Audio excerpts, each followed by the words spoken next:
Peggy Carruthers, Vice President of the Content Studio at QSR Magazine, and I'd like to welcome you to today's webinar, The Forgotten Kitchen, Why Smart Kitchens Are the Future. A few quick housekeeping notes before we get started. First, resources can be downloaded using the resources widget, including a PDF on the smart kitchen and a blog post on 5 reasons why your kitchen needs a smart upgrade now. Feel free to ask questions at any time during our program, even if you're watching on demand. If we don't have time to get to your question live, our panelists will still receive the questions and be able to answer them at a later date. You can move all the boxes on your screen to meet your preferences, and we have a few tips and tricks to get the most from today's webinar. If you're experiencing any issues with slides or audio, refresh your browser tab. And if you continue to have problems, try closing other apps and browser tabs you have open. You can click the help in the top menu for troubleshooting steps, and you can reach out via the help via the Ask a Question widget. And now to begin, our speakers today are Jim Vidics, President and COO of Dave's Hot Chicken, Leon Devoyan, Chief Technology Officer at Dave's Hot Chicken, Don Gillis, Senior Vice President and Chief Information Officer at Golden Corral, Brian Crum, Vice President of Product at Q, Brooke Heinzman, Senior Director of Product Marketing at Q. And I'll turn it over to our panelists to get started.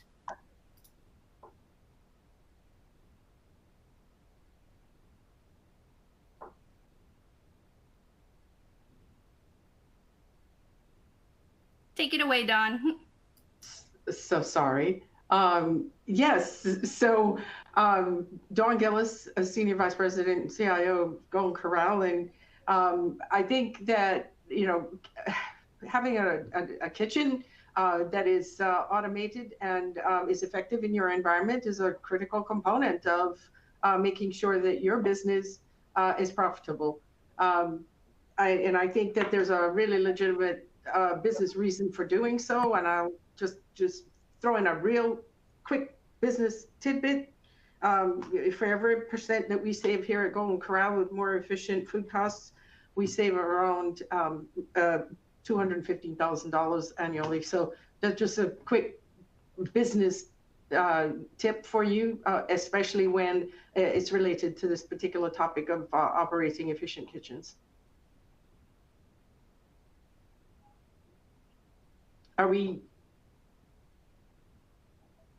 missing Brooke? Brooke might have had some technical issues. How about we throw it over to Jim and to Leon? Any quick insights you want to start with? Leon, yeah, sure.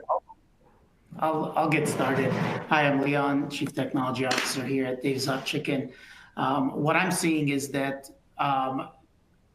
often, like more recently, there's been a lot of innovation around kitchen, and we're seeing a lot more vendors and solution providers that are building on top of the KDS solution to really help the internal employees and externally our guests in the order and pickup and production area. And I look forward to sharing some of those insights with you guys today.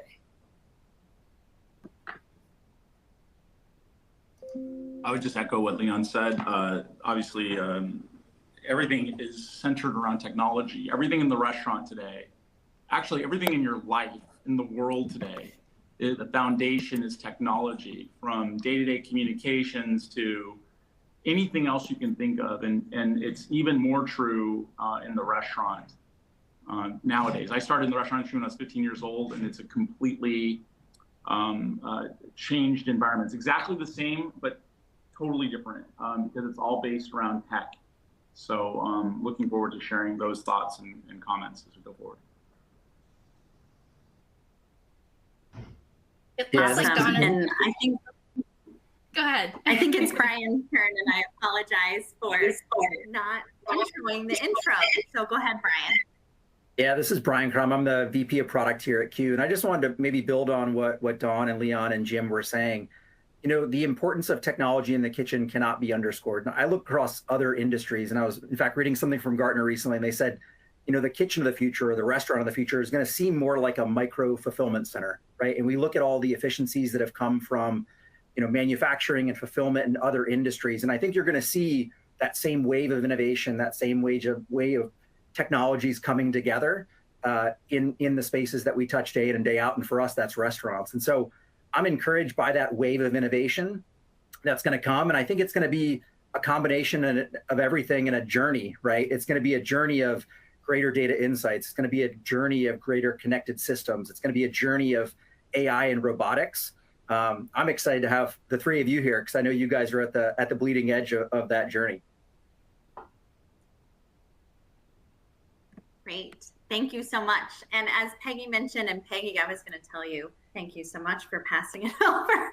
That didn't happen. Bless you, Dawn, for going ahead and introing yourself. And I appreciate all the panelists that we have today. You see, we have two from Dave's Hot Chicken, one from the operations and operator perspective, and then one that's really going to dive into the tech angle of everything. And Dawn's kind of filling in both spots, I would say, as far as her comments will go. So let's go ahead and dive in by discussing the current challenges in the kitchen so we can get kind of a baseline going. So Jim, I'm going to pass this first one to you.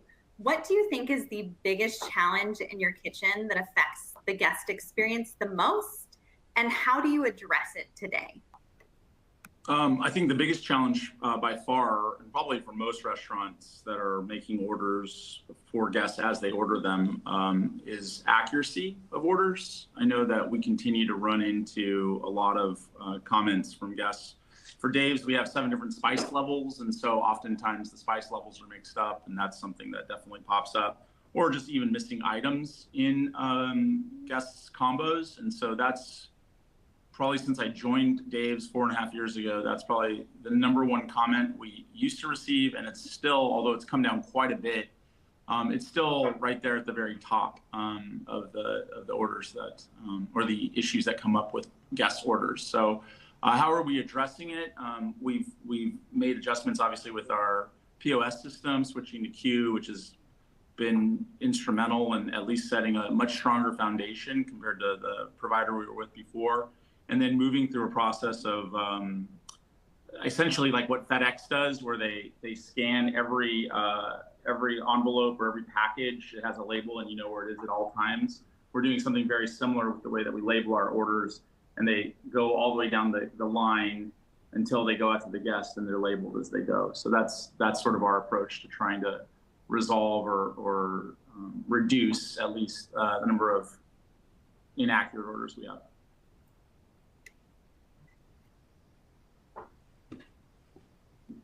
I think we lost Brooke again. Yeah, I was going to say, I'll maybe hop in because I know Brooke's having some technical difficulties. I know for some of you on the East Coast, maybe the Southeast of the United States, having some weather difficulties. So perhaps there's some challenges in bandwidth due to those weather difficulties. But I would just, Jim, echo what you said. Accuracy is something that we hear time and again in our State of Digital report. It is often cited as the most, if not the most pressing issue that our customers face.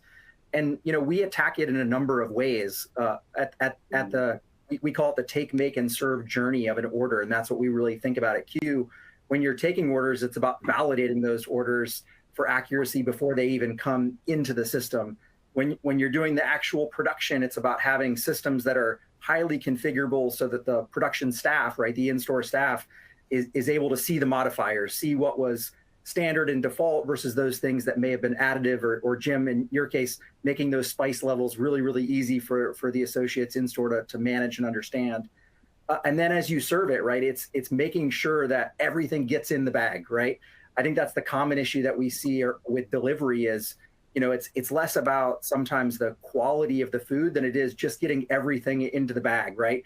95% of everything in the bag means you might have a customer that may not come back. So getting 100% of everything in that bag is critically important for us.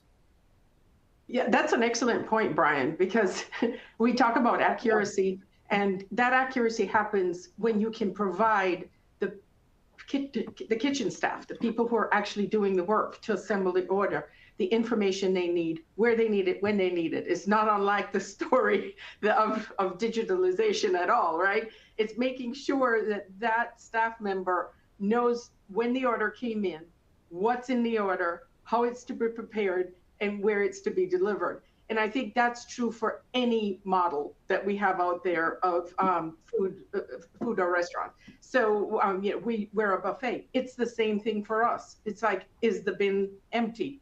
Does it, or is it at a level that we need to refill it before it gets empty so our guest isn't disappointed? Having that information available, knowing full well the quantities that go into the bin and how fast they can move based on your guest count is really important. Providing that information to the kitchen, knowing the frequency at which they have to prepare food to go into those bins. For the online orders, it's the same thing. Is that KDS in the kitchen in the right place so people know and are alerted to when that order comes in? And then making sure that the way in which that ticket is illustrated to the staff member, that illustration is accurate and they can get to the food fast and get an accurate fulfillment of that order. I mean, there's so much that goes into the automation of a kitchen, and it is really important to focus on the staff member who actually has to execute in order to make that order accurate. And having the right tools in the right place for them, really important. Hey, thank you. And I'm back. Leon, I'm not sure that we've heard from you yet. So do you have anything you'd like to add? Yeah, I mean, one thing that we're realizing is that digital orders obviously are much more important to get accurate as in-store orders, right? If you have an in-store order that's made incorrectly, the guest walks up to you and you just make a new order for them. But with digital, there's no one that's checking the order, right? The guest isn't checking the order when they're picking up the bag. So, they end up going home, and if they don't like pickles, pickles aren't like tomatoes where you can just remove it and enjoy your meal, right? And so if they asked for no pickles and you added pickles to their meal, you ruin their dinner, and that's something that we want to avoid. So as it relates to the kitchen technology, it all kind of hinges on the kitchen technology, right?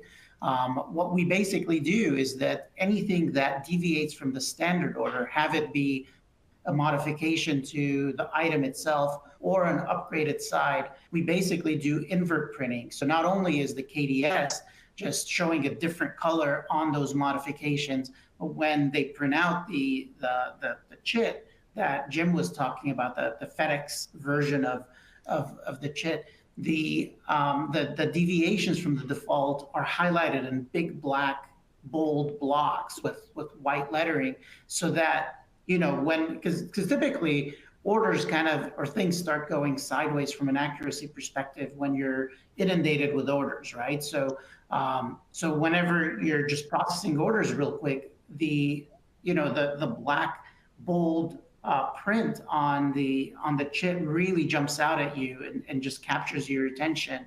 And that's helped us quite a bit with order accuracy, along with other tools that we're using. And Leon, that kind of brings me into the next question of, sounds like when things get really busy, that chit is very important to have the dark there, so it identifies those modifications.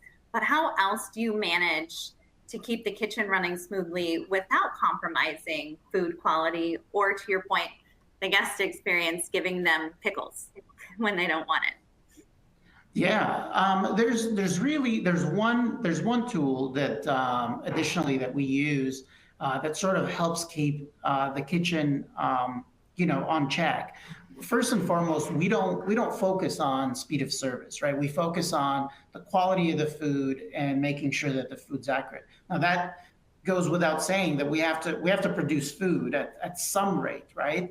But typically what we do is that most of our stores don't throttle their orders, right? Which means that you're basically going to have a bunch of guests or third-party delivery drivers that are sitting in your lobby waiting for food to be picked up, or for the food to be ready so that they can leave. And that's not a good experience either. So what we've done is we've layered in a system on top of our KDS solution that's basically looking at all the bump times, and not only for digital, but also for in-store. and basically tracking the current bump times based on what's happening today and what happened same day last week and historically too, and trying to determine when that order is going to be ready at that point in time, and really shifting that decision point to the customer, right, or to the guest, so that when they're placing an order with us on our mobile app, it basically says, hey, your order is going to be ready in an hour. Now, if you're not willing to pick up your order in an hour, at least we told you that it's going to be ready in an hour, rather than you showing up 15 or 20 minutes, assuming, from the time you've ordered, assuming that your order is going to be ready and then having to wait another 30 minutes. So we're, layering tools like that. And then Jim has a bunch of things that he's done in the kitchen to basically optimize in-store versus digital. So maybe, Jim, I'll pass it on to you to talk about all the things you've done in the kitchen to help with that. Well, I don't know that there's that many things that we've done, to be honest. I mean, it's very standard QSR stuff.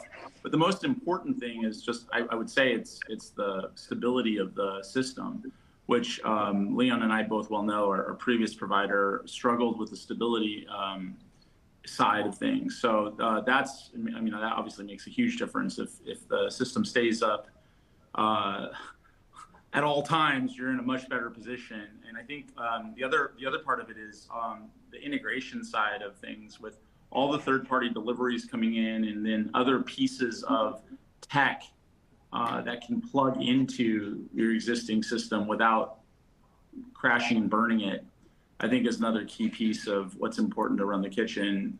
Things like predictive software that lets you know when your guest is arriving, or any of those order ready board types of things that allow you to plug in and connect to the POS, because the POS is really it's the heart and the brain, I think, of the operation ultimately, because everything's coming in through there and going back out through there. So absolutely. Thanks, Jim. And then Don, we'll round out with you. So how does your team manage to keep the kitchen running smoothly without compromising food quality or the guest experience? That's an excellent question. And in Golden Corral's 52-year history, we have a lot of people who are still with our brand, some 40, some 45 years with us. A lot of Golden Corrals are actually managed, especially the kitchen areas, by people who have been doing it for years. So I hate to say this, Brooke, but prior to a couple of years ago, we didn't even have KDS, prior to last year, we didn't even really have KDSs in our Golden Corrals. Today, 100% of the locations have kitchen display systems. So it's a little bit of a pivot for us, because we know we have to take advantage of lowering that labor cost, and we're leaning into off-premises dining. So we are doing whatever we can to help to automate the kitchens, to be more efficient and effective at being able to serve our customers. How we keep, just to simply answer your question, how do we keep it running efficiently? A lot of it is tribal knowledge today. And what we're in the process of doing is converting that. We've started the journey. Awesome. Thank you, Don. You are kind of bridging us to our next topic. You talked about off-premise orders.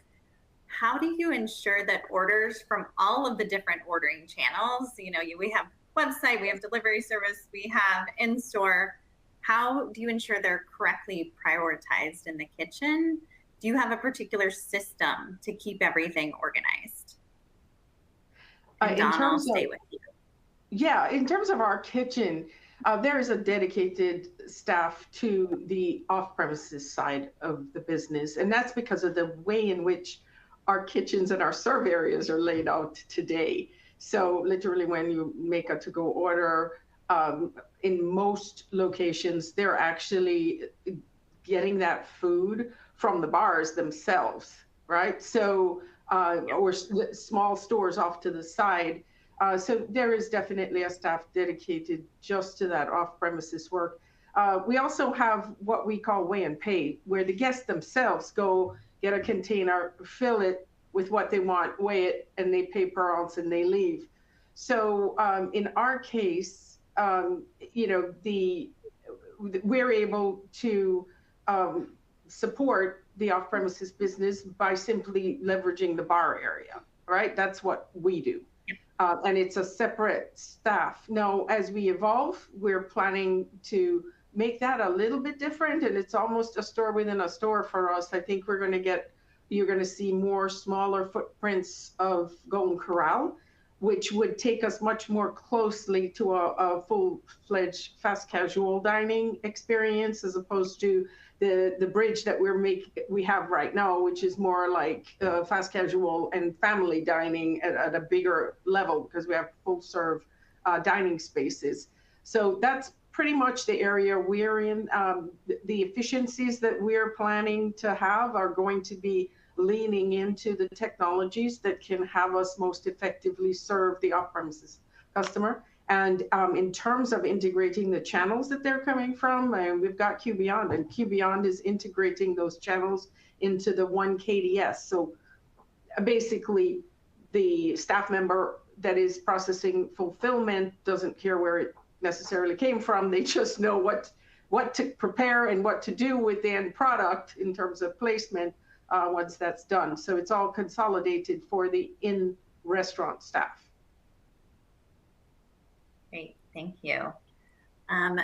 Jim, Leon, I feel like it's in Jim's arena, because it's all about operations and how you're dealing with all these orders, but it's also technology. So either one of you can answer how you correctly prioritize the orders that flow through your kitchen. I feel like it's a better tech question because of the way that it lands on the KDS. So I'll kick that one to Leon, because ultimately that's really what drives it. Thanks, Jim. So as it relates to the restaurant, most of our restaurants have a dual production line, right? And this is something that Jim designed. And so one side of the line basically takes care of all the digital orders, where the other side of the line takes care of all the in-store POS and kiosk for here and to-go orders.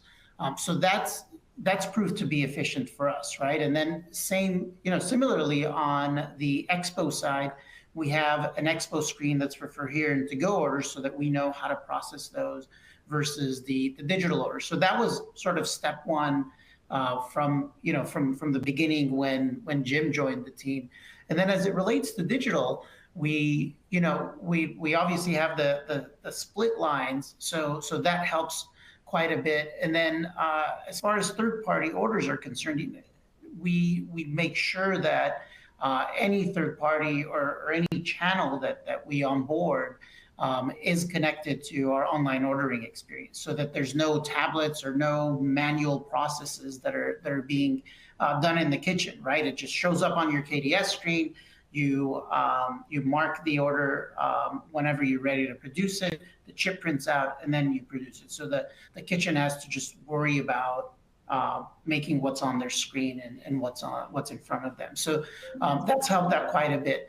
And another thing that we've incorporated more recently, and maybe the past year or so, we started testing it, is our order ready board, right? And it breaks out the digital orders by channel that they came in from, and that's helped the expo person become a lot more efficient, because prior to that, you have the delivery drivers or even the first party guests basically coming up to the expo person and interrupting them, right? Shoving a phone in their face or asking, where's my order? This is my name.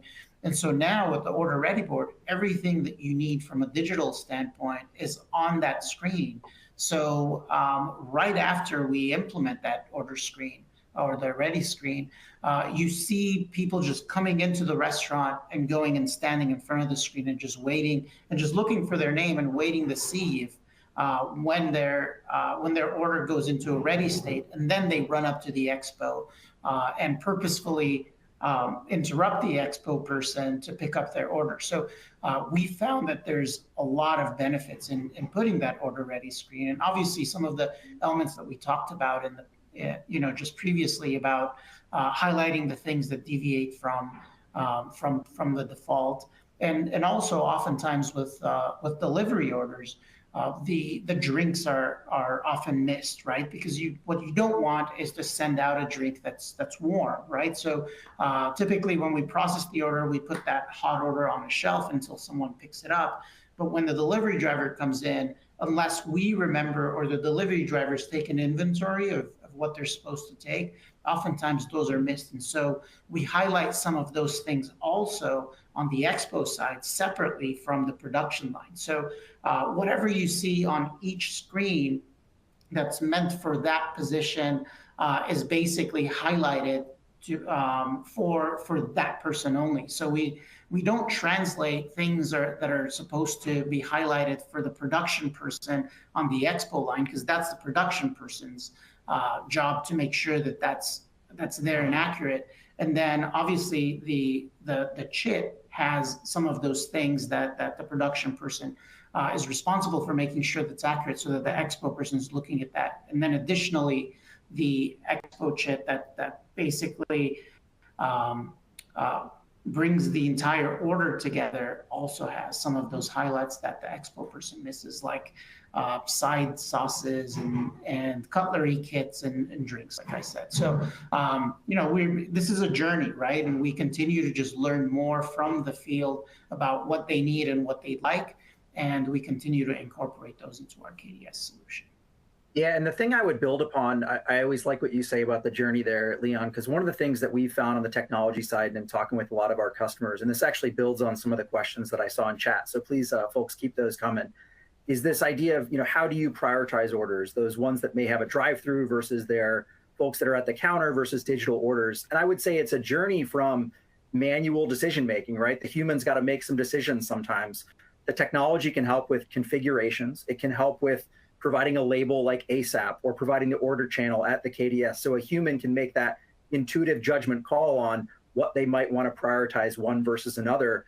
But as we move along the journey, we're going to find tools like auto order release, which are going to use geofencing technologies to say, let's unlock that order, from DoorDash or Uber Eats, just when that driver gets within the geofenced, location, where I can make that order at the right time, make sure it's as fresh as possible for that driver to arrive.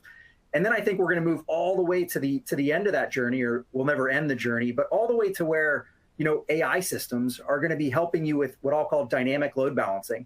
They're going to be able to say, Leon and team may have set up their make lines to handle this traffic versus that traffic, but on the fly, there could be systems that actually say, hey, I actually think this should be routed dynamically in a more load balanced fashion. And I think we're on that journey. We're hearing from a lot of our customers that, they like a lot of the manual configuration that they can do now. We have things that like we call, kitchen footprints, right? You can actually set up different routing for different order channels, find what works, take that footprint, deploy it to all of your locations. So it's sort of like this idea of test out what works maybe in one location and then scale it to the rest of your locations. And that's quite manual today, but I do think over time, these AI systems are going to get smarter and smarter and help you be proactively taking those choices as opposed to manually taking those choices.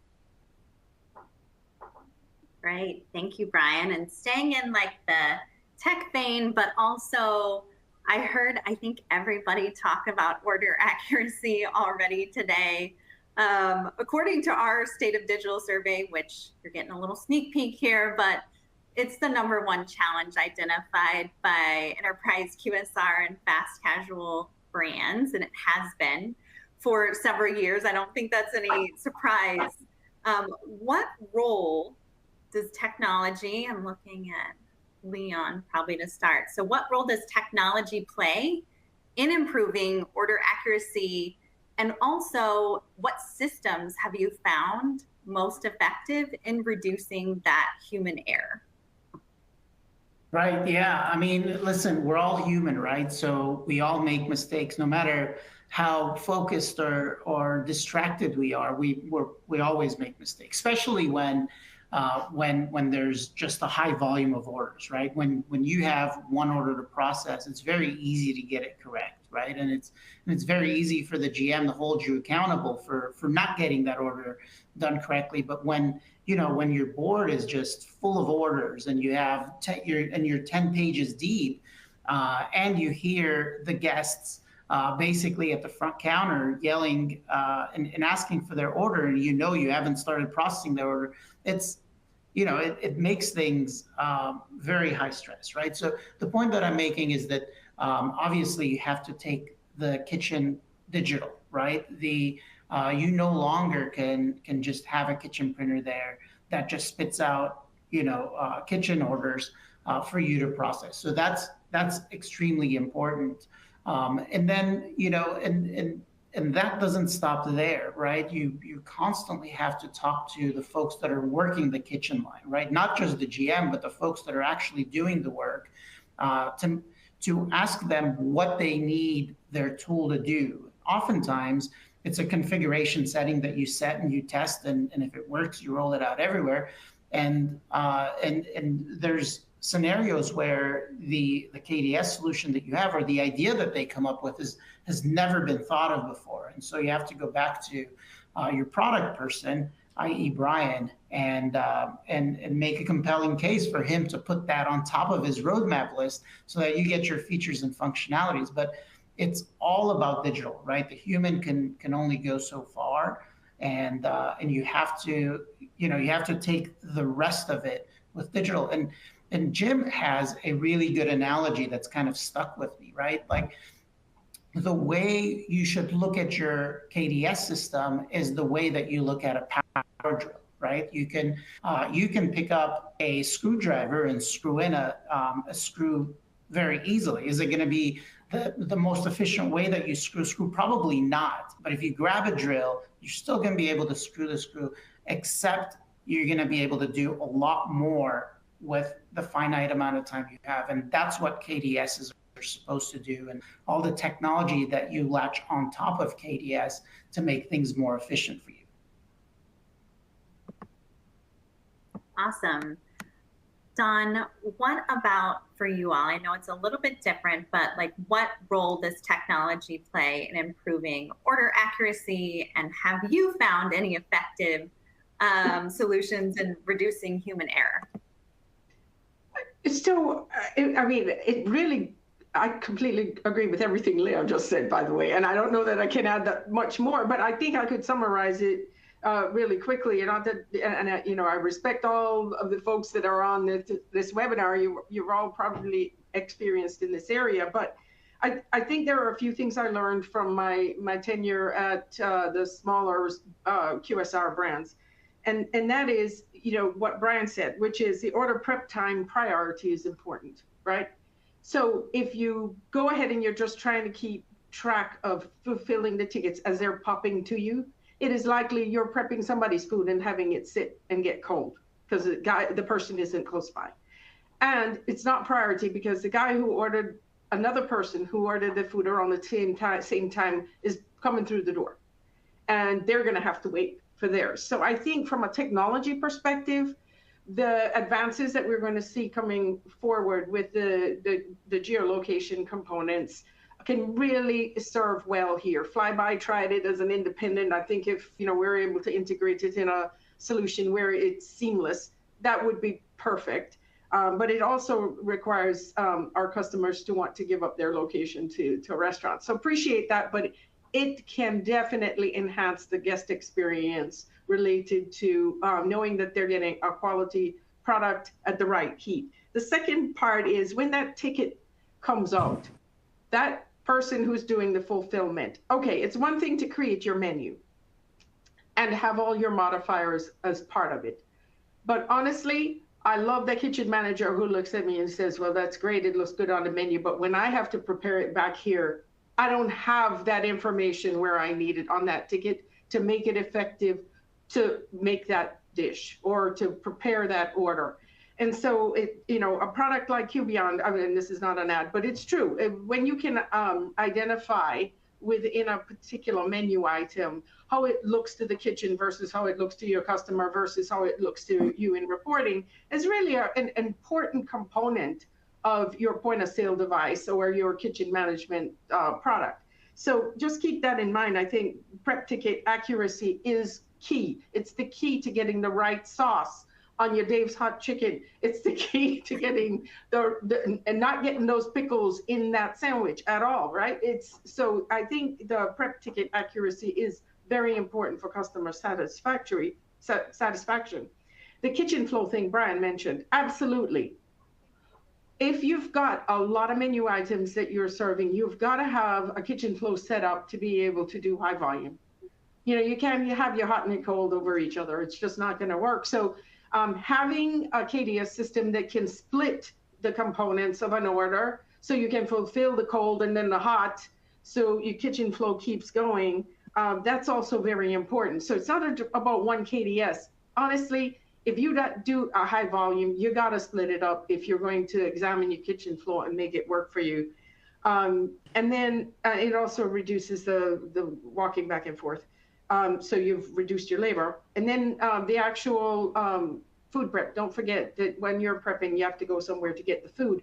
You've got to have forecasted food prep schedules, right? What are you making to put in those bins so that you can fulfill those orders? And I think any prep assist tools that you can get your hands on that are integrated with your overall ability to determine what your consumptions are, that's also very important. And I think if there's nothing else I can say on this particular webinar, if you are doing off-premises solutions, you've got to look at all four of those things.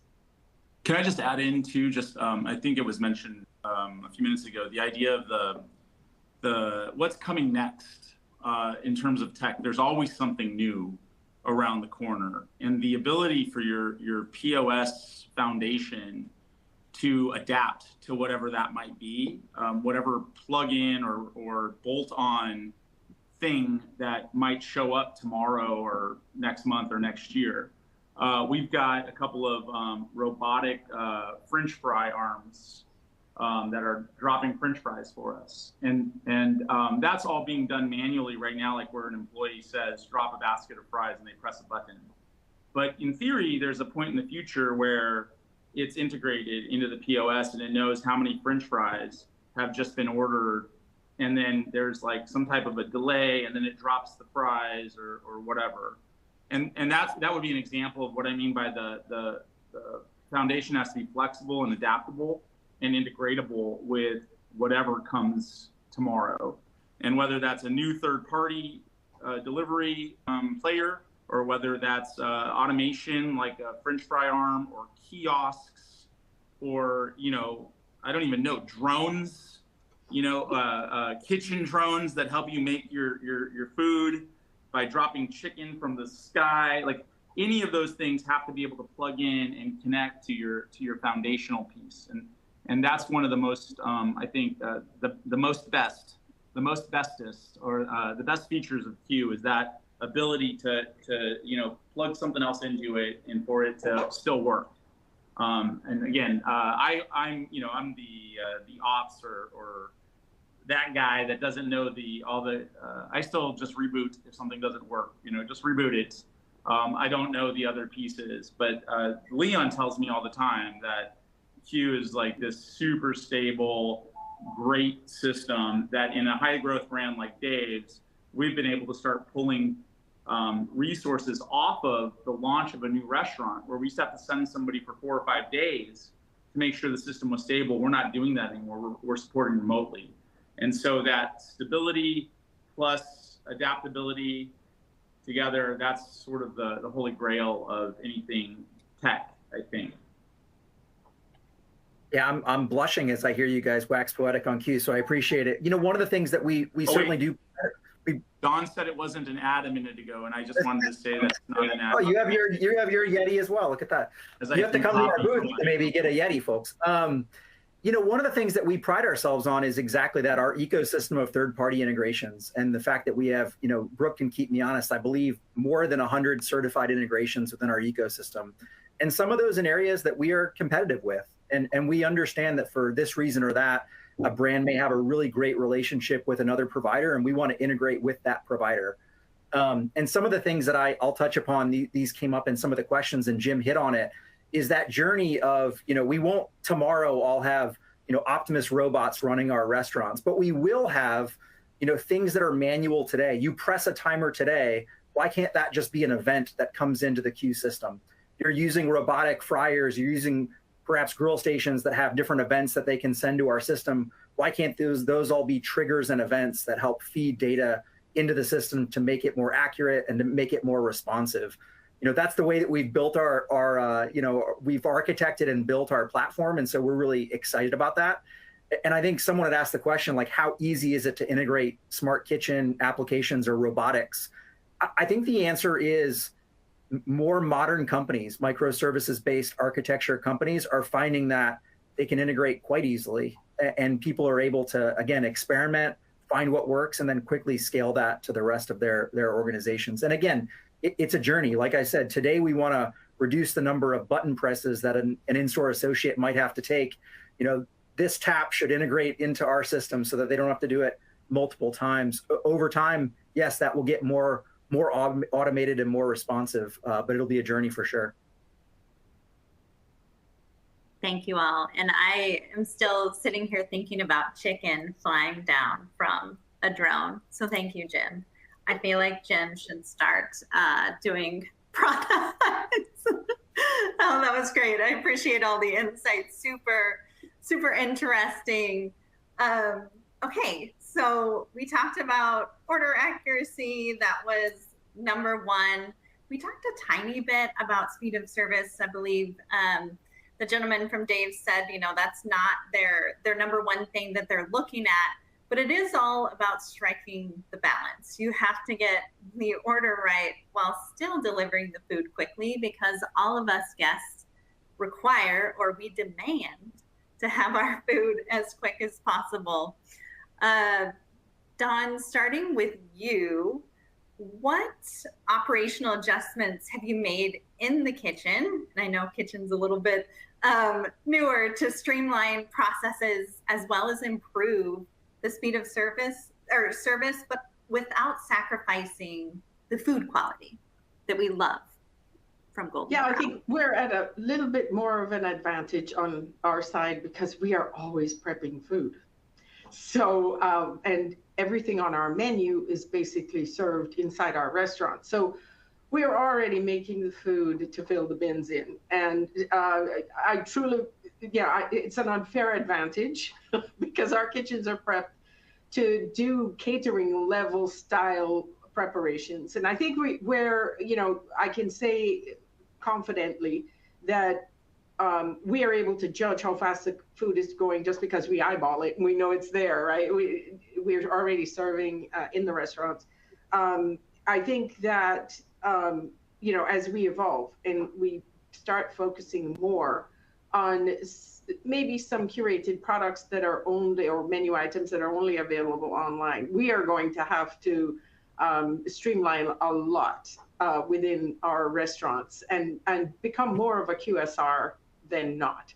But I think at that point, again, it will be the integration of technologies with our current QBeyond POS platform and our back of house systems that will help us to make the right decisions about what we need to put in place from a process perspective on food management. I think we're infants when it comes to food preparation and management. And, we're looking forward to evolving that area. Awesome. Can I throw in a Jim? thought too? Just a quick comment about it. In terms of the speed of service, Leon said it earlier, but we don't really focus on that. We're more concerned about the quality of the food long term. Even when we get comments about being slow, we sort of discount them a little bit because ultimately, if the food's really good, people are willing to wait for it. Look at In-N-Out as an example of one of those brands that's has a reputation for not being super fast, but everybody loves the food, and the quality of the food is what drives the business for decades. And so we've sort of adopted that same mentality, but the stability of the system and then the way the system looks and how it impacts the day-to-day employees, from a labor perspective, from a functionality of a kitchen, anyone who's, I don't know if you guys have seen the show The Bear. There's a scene in, I think it's season 2, where they turn on third-party delivery. If you haven't seen it, YouTube that, go look for it, because it's really real. And it was like stressful. Like I was having a stress response watching this television show because the orders just kept going off and they didn't know what to do. And I'm yelling at the TV, just turn it off. Like turn off third party. Like they're already like, they're out of beef and they got all sorts of things going on. And in today's environment where employees are oftentimes able to choose very quickly to go to a different place to work, you want a system that's stable and smooth and easy to operate, because it helps keep employees on your team longer. They feel better about working for you. So I think there's a piece of that that is part of the system as well. That's part of the conversation. Yeah, I agree with Jim on that one. I think there's something to order throttling, although I'm not a big fan because I hate to say no to sales. But I think there is, especially during high peak hours, you've got to be sensitive to your staff, your restaurant staff, and knowing the high volumes that come into places like a Dave's or a Golden Corral during the peak hours. I mean, it's just, when you really get good at it, you've got to be able to throttle to make sure that your staff can keep up and that you don't frustrate the employees who are serving. I totally agree. Yeah, and it's a balance for sure, as I think, we were alluding to earlier. We have some customers that want to throttle. They want their in-store associates to have the ability to turn off individual channels, maybe have them auto turn on after a certain day part or a certain, threshold has been reached.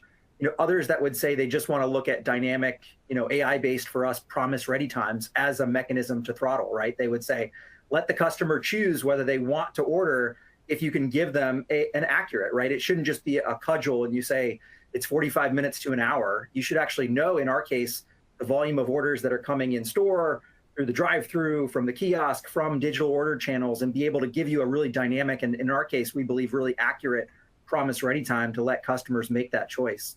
If I tell you it's going to be, I always joke when I get in my car and Google tells me it's going to be, 42 minutes to get to my destination, I have pretty high confidence that they're right. They understand traffic. They understand, how fast I can go in certain areas on the road. I think we have less confidence as consumers that when it says 45 minutes, does that really mean 45 minutes, or is that sort of a generalized maybe bucket they've thrown me into? That's a problem we want to tackle, and it's a data-rich problem to go tackle to get really accurate promise ready times. But we're, I always tell Brooke we're up for that challenge. Absolutely. And it was interesting earlier, Leon said, well, there was an example of your food won't be ready for an hour. And it's like, okay, that's how you manage expectations, right? Of giving someone an accurate promise ready time. And Leon, in that case, obviously that message goes directly to the guest when they're about to place their order. Is that right? Yeah, that's correct. When you're on the mobile app or our web ordering experience, and you say, I want my order ASAP, in parentheses, it'll tell you when your order is going to be ready, so that at least you have an idea. And then obviously, once you've checked that, if you feel good about it and you go through the ordering experience, then we'll give you an official order ready time that's very close to your original order ready time. But that's how we will be managing it. We're testing that technology in 24 stores today. We started off with 3, and then we're expanding to 24 stores because the system seems to be working, but we just need more data for it to learn, because it's a very algorithm-based system, right? Because Jim can tell you things can happen in a heartbeat in a kitchen that just sends things sideways. So we want to basically make sure that we've measured all those things, all those elements. But I would like to pick up on something Jim said, which is really relevant about, if the order volume is getting too high, then do something about it.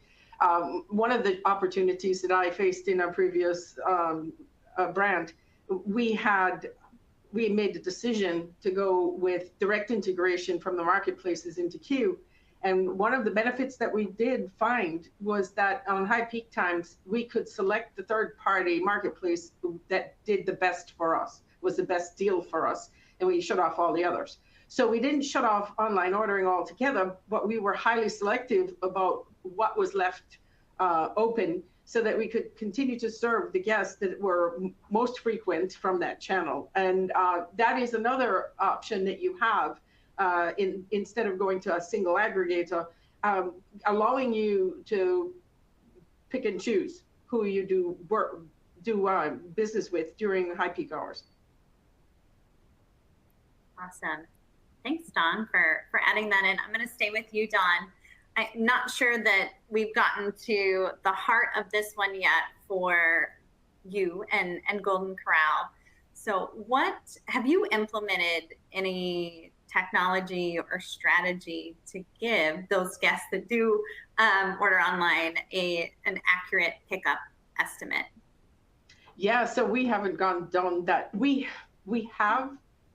We've just got a big toe in that water. There is a lot of work ahead of us to address that. And we are absolutely looking forward to partnering with Q to get that involved and integrated into our systems over the next 12 months or so.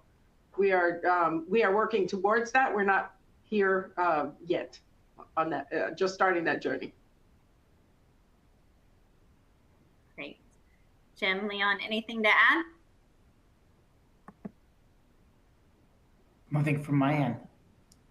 Great.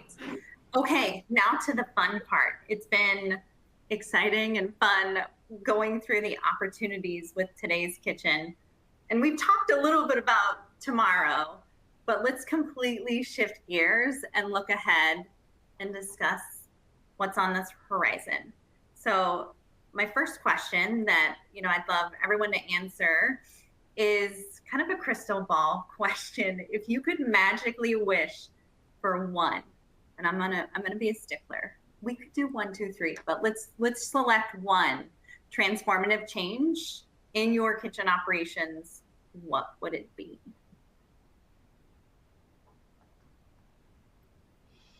I can go first. I think sort of like the how do you want to say, the ability for your POS system to interact with dynamically back and forth, specifically with Olo. We use Olo as our third-party aggregator, and so there's there are some areas there on the Olo side with regard to the promise time and dynamic quote times that would be ideal. That would help us, I think, be a lot more efficient and make sure food quality was the strongest it could possibly be. I think that would be what I would wish for if I had the magic penny or magic beans that I could throw into our technology stack, and the magic beans would grow a giant beanstalk that would connect Olo dynamically with everything in the restaurant. Yeah, I like that magic beanstalk. I mean, for me, I like to I want it all, right? I want ordering to be available to our guests whenever they're thinking of us through all the channels, including gaming. It's like a dream of mine.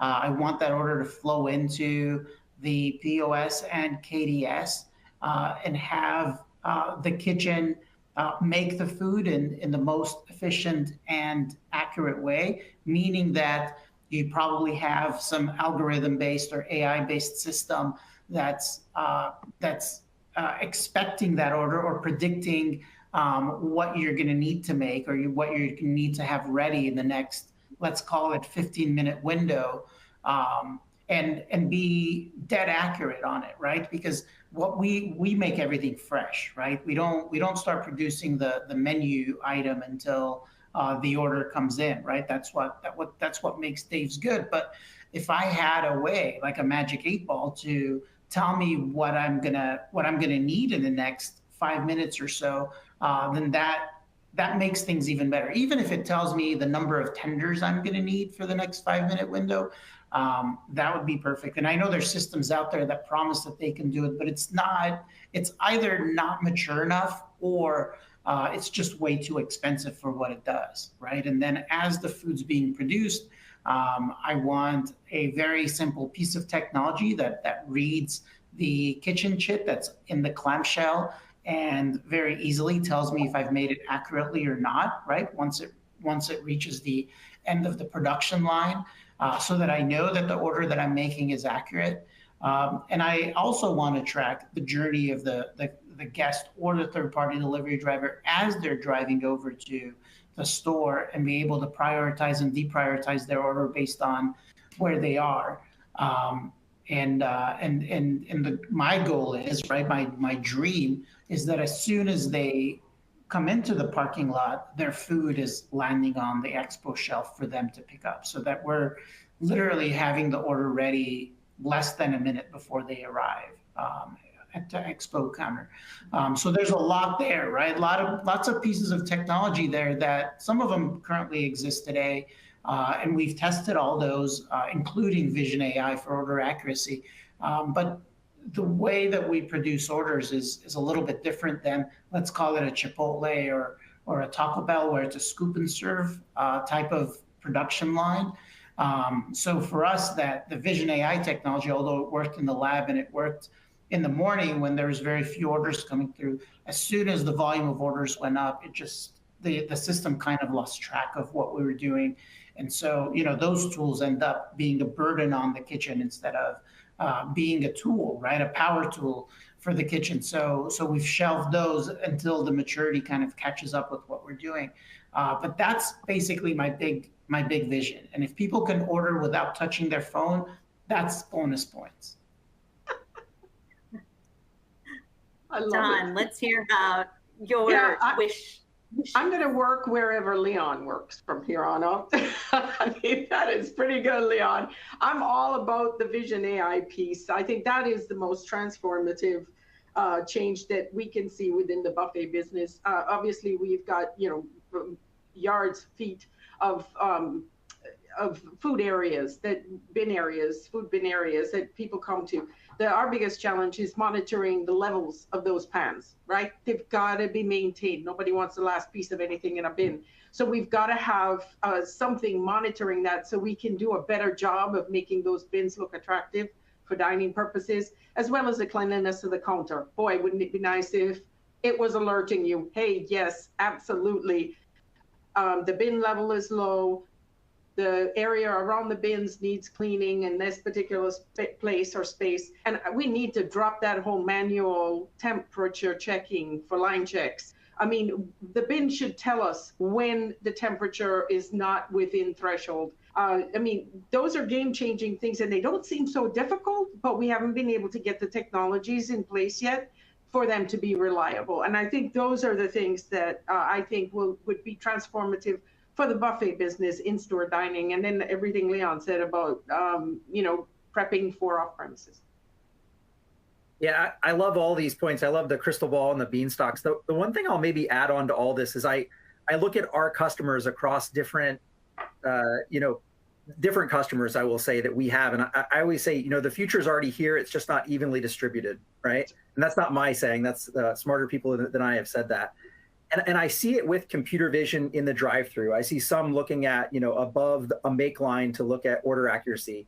I see people using IoT sensors for Dawn, exactly like you said, integrating temperature, integrating bin levels. I see people using what we call the production optimization board to predict demand and start to prepare before that demand even arrives. And my crystal ball would be, I would love for our cameras, and all of us have security cameras that are in and around our locations, for those to just be a lot smarter and to be agents on our behalf. And I'll tell you where that gets really interesting too, is that it gets really expensive to do AI and computer vision, because you send a lot of traffic to the cloud for inference, and that can be pretty costly, both to train and also do the inference on the models. And we have a vision, and stay tuned for this space, where a lot of that AI and computer vision can be done at the edge, right? And so being able to deploy these computer vision models, these LLMs, these advanced tools, and deploy it to the edge, that's, I really think, going to deploy this wave of innovation and this wave of driving the next best action for line staff, driving the next best action for a district manager or regional manager, driving that next best action for corporate leaders like the three of you are, and being able to actually just ask questions to your system and have it give you that next best action or recommendation. Well, that was a wonderful way to close out, Brian. Thank you so much for that recap. Thank you to all of our panelists today for all of the great insights you've given us, and many thanks to Q for making this program possible, and to our audience for attending. Now that we're finishing up, just one quick thing. We do have a quick survey that will appear at the end of the program. Please take a moment to complete it. We use that information to improve our webinars. And just a reminder, this webinar will be available on our website at qsrmagazine.com. Thanks again to everyone, and have a great day.